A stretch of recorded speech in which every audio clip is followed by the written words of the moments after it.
Mesdames, Messieurs, chers frères et sœurs en islam, Assalamu alaikum wa rahmatullahi wa barakatuh. Comme vous le savez, la communauté musulmane du Gabon, notre communauté, est en proie à des tensions que nous observons dans les mosquées et les réseaux sociaux. Une situation qui menace gravement la cohésion et la paix entre les membres de la communauté.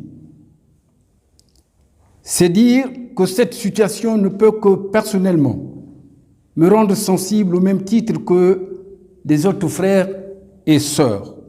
C'est pourquoi je me permets d'intervenir ici en qualité de doyen pour apporter un éclairage sur la situation actuelle et proposer quelques pistes de solutions qui permettraient un retour à la paix. Mon intervention va s'articuler sur 7 points, à titre de rappel. Donc, à savoir la présentation de la communauté musulmane du Gabon, le cadre dans lequel la crise s'y trouve. En 2, la présentation du Conseil supérieur des affaires islamiques du Gabon, en abrégé le CESEG. 3, la présentation de la charte et du congrès. En 4, la notion de chef de communauté.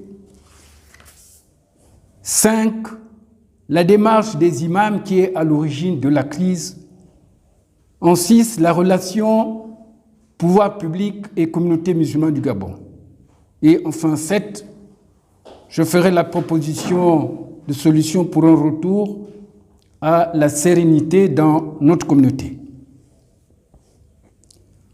En effet, les événements politiques du 30 août 2023 ont eu un impact dans notre communauté avec le renversement de M. Ali Bongo Ondimba à la tête de l'État gabonais et qui était ras de la communauté musulmane du Gabon. Il s'en est suivi dans le même temps de la démission de M. Ismaël Osseni de la présidence du bureau exécutif du CESEG. Cette démission a entraîné de facto celle de tous les autres membres du bureau exécutif conformément au statut. Cette situation a provoqué une série de mouvements et de déclarations de la part de quelques frères musulmans, ce qui a créé cette crise dans la communauté et une confusion au sein du Conseil supérieur des affaires islamiques du Gabon. Rappelons que ces frères, imams soient-ils, n'ont aucun lien avec le Conseil supérieur des affaires islamiques du Gabon. Prenons leurs responsabilités.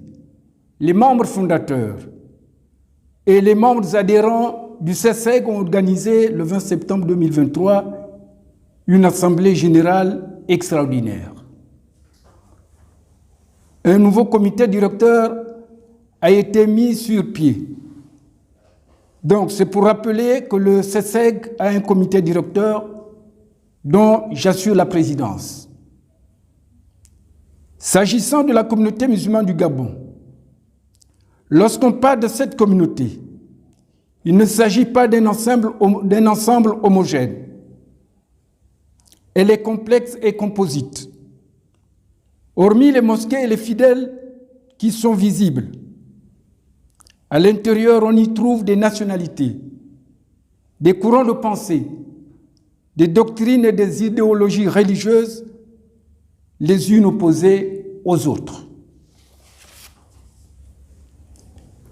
Le Conseil supérieur des affaires islamiques du Gabon est une association qui a été créée lors de sa première assemblée générale constitutive le 15 mars 1996. Il est régi par des statuts et un règlement intérieur et légalement déclaré au ministère de l'Intérieur. Il existe dans la communauté d'autres associations. Il est bon de rappeler ici que tous les musulmans du Gabon ne sont pas membres du CESEG. En ce qui concerne la charte et le congrès, il s'agit de la charte et du congrès de la communauté musulmane du Gabon et non la charte et le congrès du Conseil supérieur des affaires islamiques du Gabon. Cette charte a été établie en 2004, amendée plusieurs fois et n'engage que ceux qui l'ont ratifiée. Rappelons également que tous les musulmans du Gabon ne sont pas obligatoirement liés ni à la charte ni au congrès. À mon avis, la charte nous a apporté des problèmes que des solutions. Finalement, pourquoi la charte?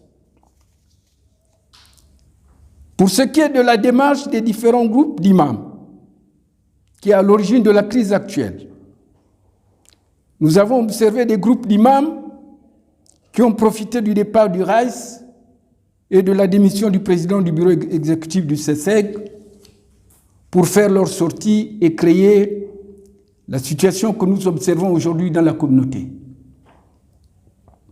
Nous avons vu des imams condamnés par la justice pour troubles et qui pourtant n'ont aucun lien avec le CESEG.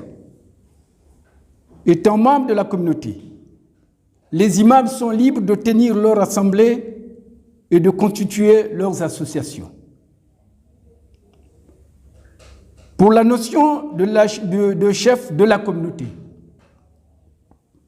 d'aucuns se sont proclamés chefs de la communauté, portant ainsi le titre d'amir. Être un imam ou un responsable d'association ne signifie pas qu'on est chef de la communauté. Ce que l'on peut reconnaître aux imams, dans le contexte du Gabon, c'est le statut d'imama pour assurer la direction des mosquées.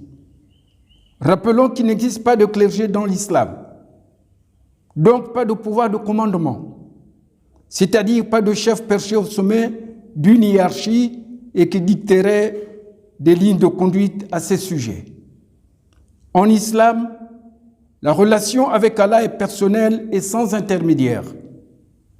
Un amir à la tête de la communauté musulmane du Gabon, c'est pourquoi faire? Y aurait-il un projet de création d'un État islamique au Gabon qui viendrait mettre en cause la forme républicaine, laïque et unitaire de l'État gabonais? Doit-on laisser le contrôle et la conduite des affaires de la communauté entre les mains de certains groupes extrémistes? C'est bien de questions que se posent plusieurs musulmans. Maintenant, pour ce qui est des relations pouvoir public et la communauté musulmane du Gabon, comme par le passé, les pouvoirs publics doivent maintenir la relation avec les musulmans du Gabon. Pour cela, ils ont besoin d'un interlocuteur crédible pour communiquer avec la communauté musulmane du Gabon. Cet interlocuteur devait être choisi parmi les associations existantes ou à créer. Quoi qu'il en soit, il revient au pouvoir public de faire leur choix. Maintenant, pour ce qui est de la solution, afin d'un retour à la paix dans notre communauté, à mon avis, et après avoir examiné la situation actuelle dans la communauté, rien ne justifie les troubles et le désordre que l'on constate. La question est de savoir pourquoi les musulmans du Gabon se divisent-ils. Est-ce au sujet de la foi religieuse ou pour d'autres raisons? En conclusion, je propose deux pistes de solutions. La première, le retour des imams dans les mosquées. Car pour les imams, leur lieu de prédilection étant les mosquées, où ils officient les prières, prêchent le Coran et conseillent les fidèles. Et la seconde, la libre création des associations islamiques pour ceux qui veulent aller dans ce sens. Donc les imams peuvent créer leurs associations, voire même d'autres groupes de musulmans. Mesdames et messieurs, voilà l'essentiel que j'avais à dire quant à l'éclairage sur la crise qui prévaut dans notre communauté et les pistes de solutions. Je vous remercie.